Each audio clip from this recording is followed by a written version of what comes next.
In the heart of a city where the rain never stops and the streets are filled with rust and silence, one man crosses paths with a woman everyone else has abandoned. She carries a past marked by whispers and rejection.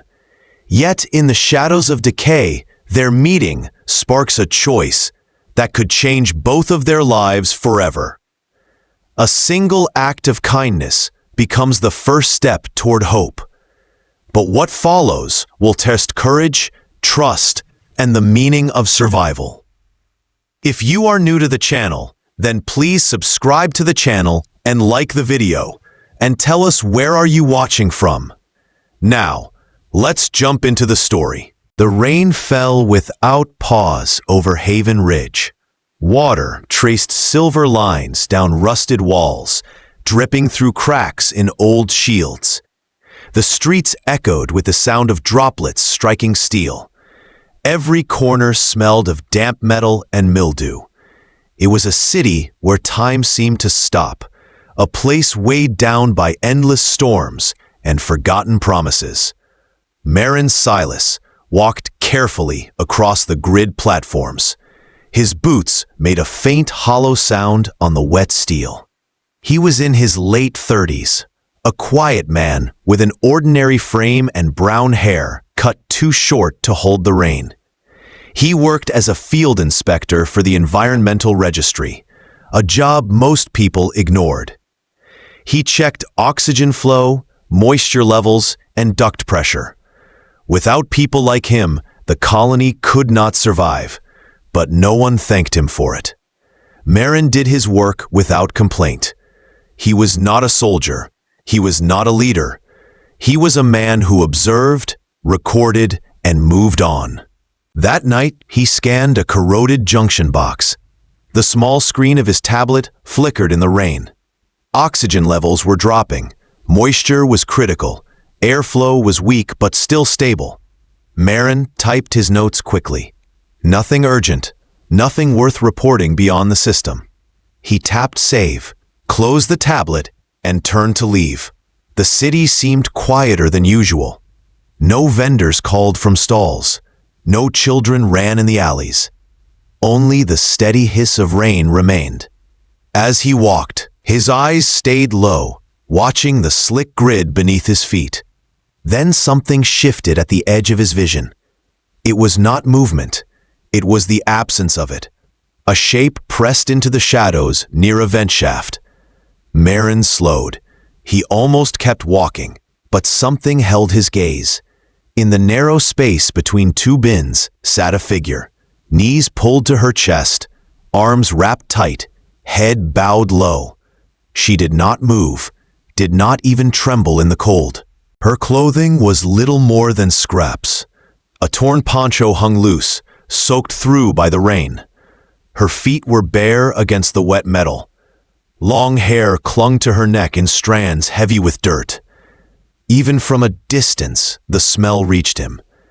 Thick, sour, and chemical, layered in a way that made his stomach twist. It was a scent no one could ignore. Everyone in Haven Ridge knew her. People called her the Scent Girl. Whispers claimed she was poisoned by an industrial spill years ago. They said her body carried a chemical imbalance that pushed people away. She could not work. She could not beg. Even standing near her made others recoil. Most people avoided her without a second glance. Marin had too, many times before. But tonight, he stopped. The rain pressed into his jacket. The sound of water filled the silence. She did not look up. She did not reach out. She sat as if waiting for him to pass by, like the rest. Marin felt his throat tighten. This was not his job. He inspected ducks, not people. Still, the thought of leaving her again felt heavier than any report he had ever filed. His boots echoed as he took a slow step forward. Another followed. The girl lifted her head at last. Beneath the grime, her face was sharp. her skin pale with faint markings that shimmered faintly in the dim light. Her eyes were flat and watchful. They carried no hope, only the expectation of insult. Marin stood still, uncertain. Words rose in his throat before he could stop them. "I can offer you a place to wash." His voice was low, nearly carried away by the rain. The girl did not answer. She held his gaze, unreadable.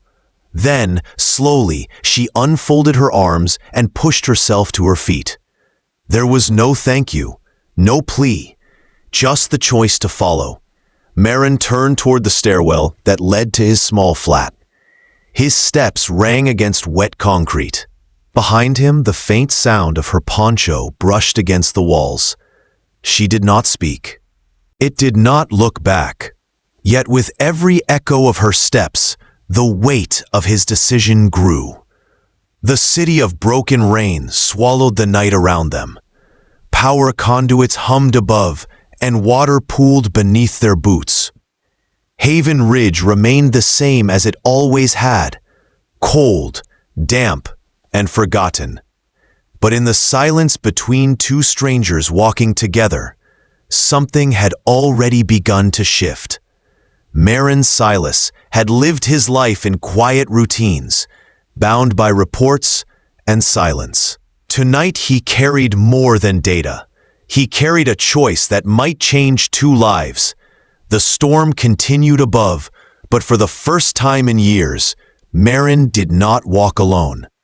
The stairwell groaned under the weight of years. Water ran in thin streams along cracked walls. Emergency lights flickered in tired yellow lines. Marin Silas walked ahead, his boots heavy on the damp steps. Behind him came the quiet sound of the girl's poncho brushing the concrete. She followed without a word.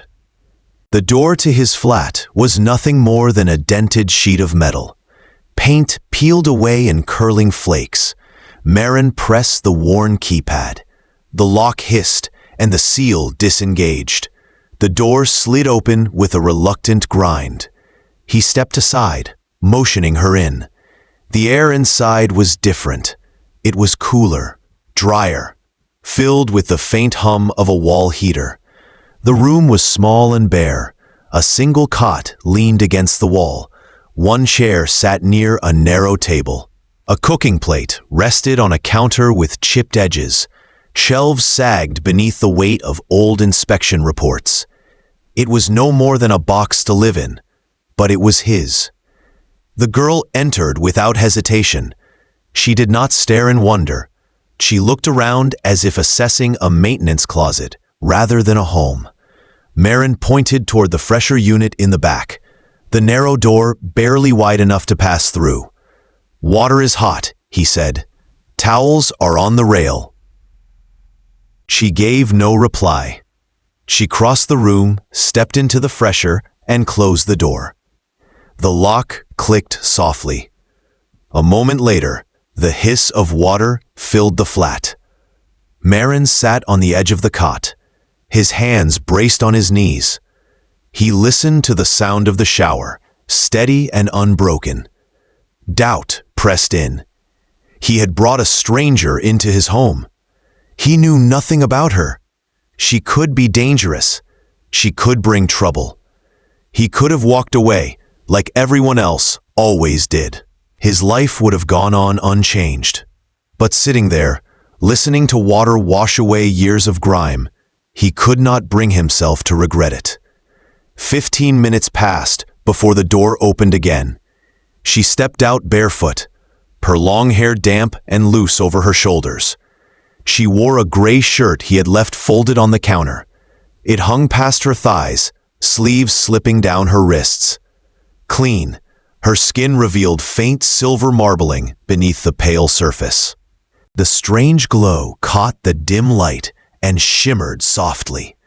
She held the towel close to her chest, her eyes fixed on the floor. The smell that once clung to her was gone. No sour chemical weight filled the air. Instead, she carried the faint scent of steam and minerals from recycled water. Marin rose quietly. He took a sealed meal pack from the shelf, cracked the rehydration tab, and set it on the counter. "It is hot," he said. She crossed the room slowly, took the tray without looking at him, and sat near the heater on the floor. She ate in silence. Each bite was careful, steady, as though she was not used to food that stayed warm. Marin remained on the cot, his eyes drifting to her, but never lingering too long. The rain outside softened, but inside the flat silence grew between them. After some time, she spoke. Her voice was quiet, almost fragile. "Do I still smell bad?" She did not look at him. Her eyes stayed on the ceiling. Marin answered without hesitation. "No, you smell like steam and salt." Her eyes closed slowly. Not relief, not happiness, but something lighter, as if the weight had shifted within her chest. For the first time since he found her near the vent, she allowed herself to rest. Morning came gray and pale through the cracks in the ceiling. Mist still clung to the air outside. Marin sat on the cot with his tablet across his knees. He pretended to study inspection logs, but his gaze kept slipping toward the far corner. The girl, still wrapped in a blanket, sat near the heater. Her posture was calm. The oversized shirt hung loosely over her frame. Her breathing was steady, her presence no longer hidden. Marin warmed the last food pack on the small heating plate. The scent of nutrient paste filled the room. He placed the tray within her reach and stepped back. She accepted it with slow hands, eating in quiet bites. Marin cleared his throat. "My name is Marin Silas. This is I work with the Environmental Registry. I check oxygen, moisture, and corrosion." She did not raise her eyes. Her face gave nothing away. But after a long moment, she spoke. "Lyra." The single word carried her name. It was enough. Marin nodded. He did not press her further. "I will be gone for 2 hours," he added. "I need to scan the northern ducts. I will lock the door when I go, unless you want to leave." Her eyes lifted, meeting his without hesitation. "I will stay." The words hung in the air, heavier than they sounded. Not gratitude, not obligation, just decision. Marin rose and gathered his tools. Outside, the rain still fell, endless and familiar. But inside, his small flat no longer felt empty. It carried the presence of someone who had chosen to remain. The quiet guest had not thanked him. She had not offered promises. But in her silence, there was a new kind of weight. A fragile thread between two people in a city of broken rain.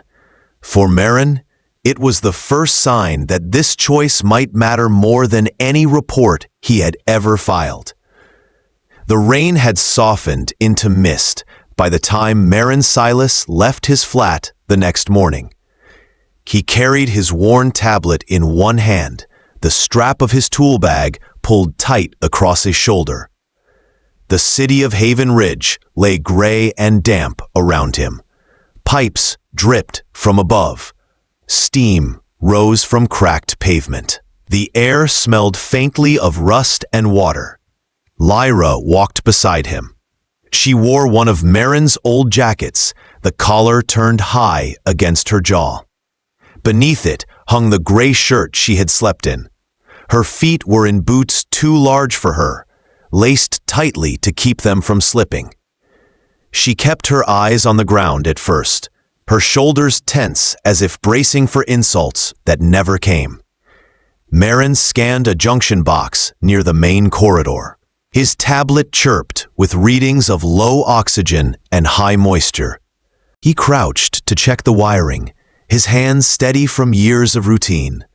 Lyra stood nearby, her posture uncertain. For the first time in years, she was outside without being avoided. A pair of dock workers pushed a freight sled past them. One man glanced at Lyra, his nose twitching in reflex. But then he moved on without a word. No whisper, no sharp turn away, nothing. Lyra froze, her jaw tight, her steps slowing. Marin looked up at her. "You all right?" Her voice was flat. "I'm not used to being seen without being shunned." Marin lowered his eyes to the screen again. "Maybe you are not the one who should be ashamed." She glanced at him for a moment, but said nothing more. As they walked farther into the southern sector, the city revealed its scars. Ducts ran like exposed ribs along the walls. Panels sagged from years of water damage. Mist pooled in the alleys, hiding the movements of repair drones. Marin moved with steady rhythm, his tablet beeping every few meters. He bent to scan nodes, adjusted pipes, and logged moisture readings. Lyra stayed near him at first, silent and guarded. But when Marin muttered at a tangle of wires, she crouched beside him. "Which relay do you need?" Her tone was matter-of-fact. Marin blinked at her, surprised. Blue casing, fiber wrap near the base. She studied the corroded mess. Her finger pointed. There, insulation marked with a faint blue wrap. It is worn, but still visible. Marin frowned slightly. "You have worked with these systems before." She nodded once. "I worked glacial harvest, larger scale, but principles are the same." He gave a small nod. "Of course." They worked together without further explanation. Lyra pointed out shortcuts. She corrected his guesses with quiet certainty. She was not helping out of kindness. She was reclaiming her own skill, one repair at a time. Marin recognized it. She was not a burden here. She was capable. By midday, his gloves were slick with damp gris. His arms ached from reaching into panels. Lyra leaned against a wall beside him, her breathing steady. For the first time since he had found her, the silence between them felt solid, not fragile. She spoke suddenly. "That dock worker wrinkled his nose. I saw it." Marin shook his head. "Habit. I've seen him do that in clean rooms. You do not smell." She looked away. "I do not know if it will last." Before, the scent always returned after stress or heat. Marin wiped his gloves clean on a rag, then take it one day at a time. Her gaze lingered on him, not searching for reassurance, weighing the truth of his words. After a moment, she gave a slow nod. They continued their route. The afternoon stretched long and gray. Every few steps, Marin scanned a panel. Every few minutes, Lyra checked the ducts with practiced eyes. Together, they moved through the dripping maze of Haven Ridge. No longer strangers, not yet something more. When they returned to the flat at dusk, the hallway smelled of condensation and dust. Marin keyed the door. The first thing he noticed inside was the air. It smelled clean. The blanket was folded neatly at the end of the cot. Trays were washed and drying near the sink. A damp rag hung from the rail above the heater. Even the filter vent had been wiped down. Lyra sat at the table, sleeves rolled above her elbows, her bare feet tucked beneath the chair. She looked up as he stepped inside. Her gaze was steady, almost analytical. "You did not have to do that," Marin said quietly. "I know," she replied. Her voice was clearer than before, the rough edge gone.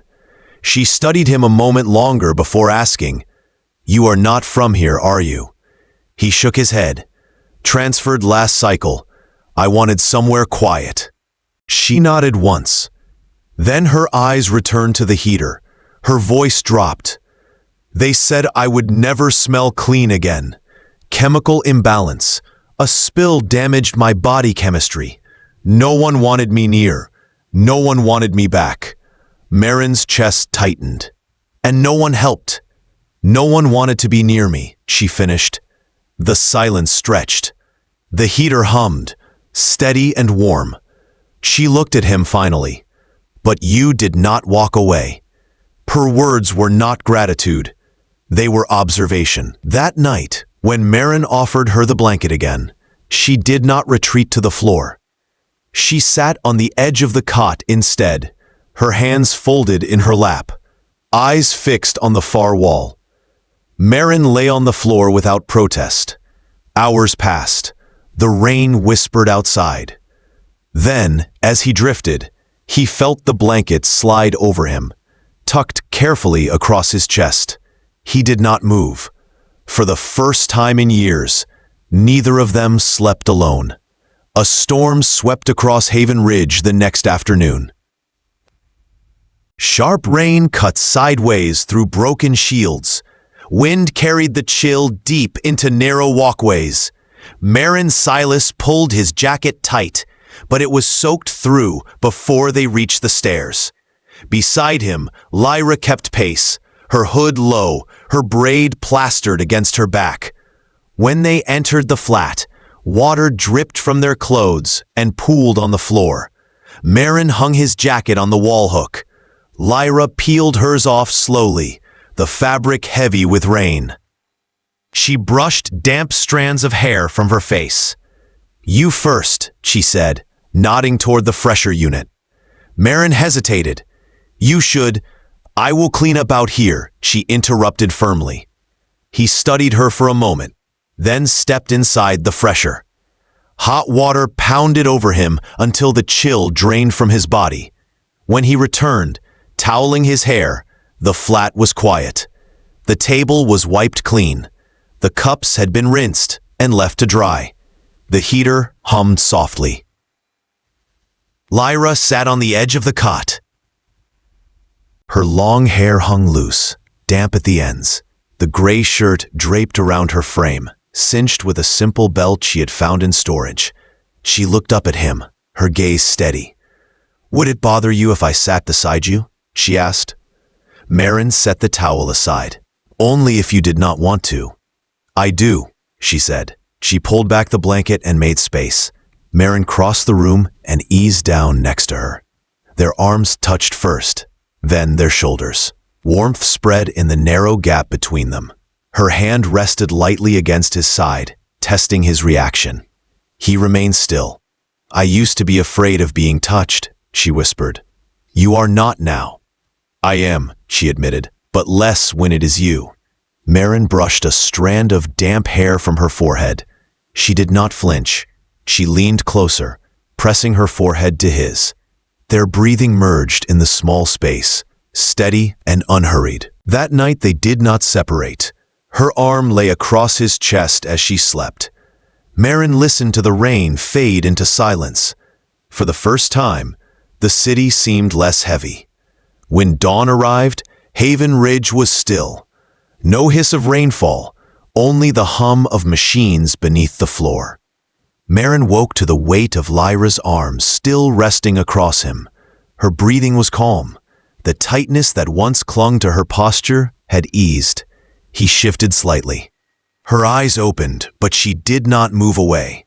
"You are still here," he said softly. "I did not want to be anywhere else," she replied. The morning passed in quiet routine. Marin laced his boots, preparing for another inspection round. Lyra watched him carefully. "Do you want me to stay here?" she asked. He looked up.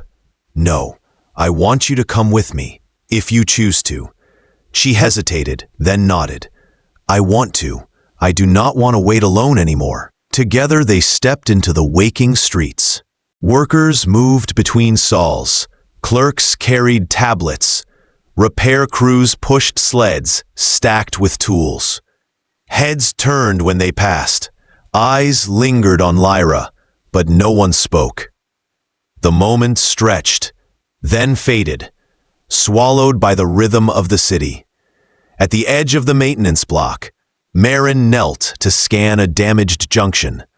Lyra crouched beside him, taking the secondary tool from his belt without asking. Their hands brushed. This time, she did not pull away. Marin gave the faintest flicker of a smile, but said nothing. "I want to make something here," she said quietly. not just survive it. He met her gaze. Then we will build it. Days passed. Their small world began to change in deliberate ways.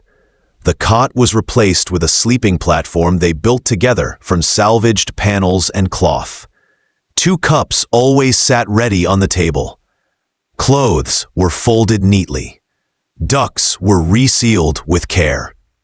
Each change was a sign of presence.